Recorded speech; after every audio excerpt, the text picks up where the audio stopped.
சுரக்க சாமியார் சீலாஸ்ரீ ஐயா அவர்களின் 143ஆம் ஆண்டின் குரு பூஜை வில்லிவாக்கம் சீரும் சிறப்பாக நடைபெற்றது.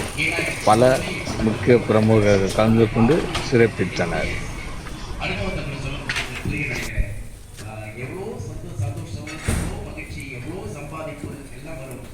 ஒன்றுமே இல்லாமல் போகும்போது வருத்தம் வருதுல, அந்த வருத்தத்தை கிடைச்சிட்டு நிஜம். இனி நடக்கிறது தெரியாது, நாளைக்கு அடுத்த செகண்ட் என்ன நடக்கிறது தெரியாது. ஆனால் இங்க ஏதோ ஒரு அடிப்படையில் இந்த இடத்துல கூடி இருக்கீங்கன்னா அவருடைய அனுகிரகம் இல்லாமல் நீங்கள் கூடி இருக்க மாட்டீர்கள் அப்படிங்கிற நம்பிக்கை மட்டும் வச்சுக்கோங்க. அதுதான் மிகப்பெரிய அளவுக்கு உங்களுக்கு வாழ்க்கைக்கு துணை செய்யும். என்ன பொறுத்த வரைக்கும் இது அனுபவம் இல்லை, நம்ம பேசணும் பிழைப்பு அதுதான். அதனாலதான் மைக்கை பிடிச்சிடாம நான் மீடியாக்காரனா தெரிஞ்சிடக்கூடாதுன்றதுல ரொம்ப கவனமா இருக்கேன்.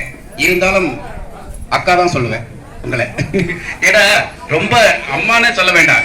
இல்ல எனக்கு 53 ஆயிடுச்சு, இன்னும் 60 70 உங்களுக்கு.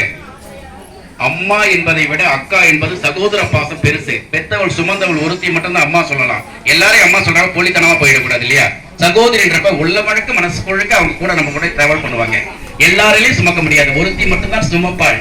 மத்தவங்க எல்லாம் அன்பை கொடுப்பா. அன்பு கொடுக்கறவங்க எல்லாருமே அன்னை ஆகிட்டாங்க. நான் சுமக்கிறவங்களுக்கு பேர் என்ன சொல்லுவீங்க? இது என்னுடைய கான்செப்ட்.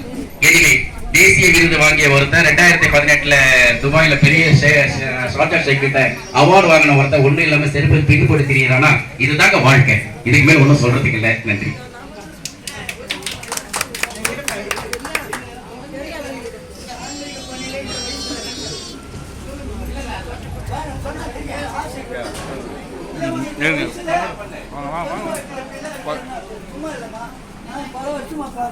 நீங்கெல்லாம் பெரியவங்க, இவருடைய ஆசீர்வாதம் கொடுத்தார்.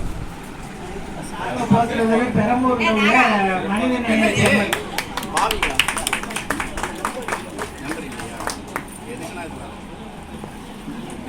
பேச வேண்டாம்னு சொன்னேன்.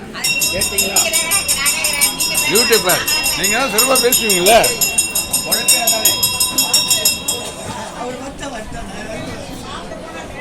சரி கூப்பிடு.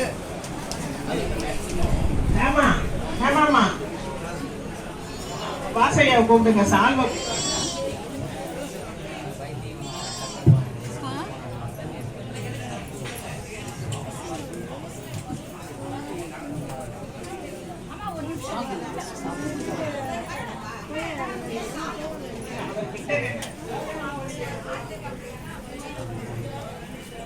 இப்போ நம்ம ராம வாசுதேவனுக்கு ஒரு பெரிய சிறப்பு என்ன தெரியுமா? இப்ப சமீபத்துல நடந்தது. ஒரு 30,000 கவிதைகள் எழுதியிருக்காரு.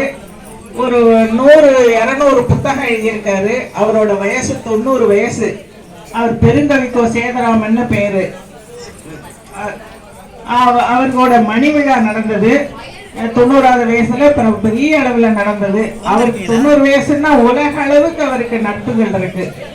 அவர் சமீபத்துல ஒரு 2 மாசத்துக்கு முன்னாடி தவறிட்டாரு.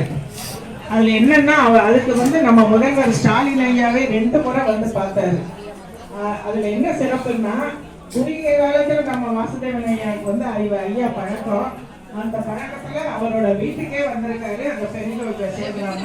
இவர் வள்ளல் வாசுதேவன் நீ ரொம்ப நல்லவன்பா அப்படின்னு சொல்லியிருக்காரு. அவர் சாதாரணமா யாரையும் நல்லவன் சொல்லியிருக்காரு. சிறப்பு பாராட்டுக்கு நம்ம வாசுதேவன் என்னைக்கு பேரோடையே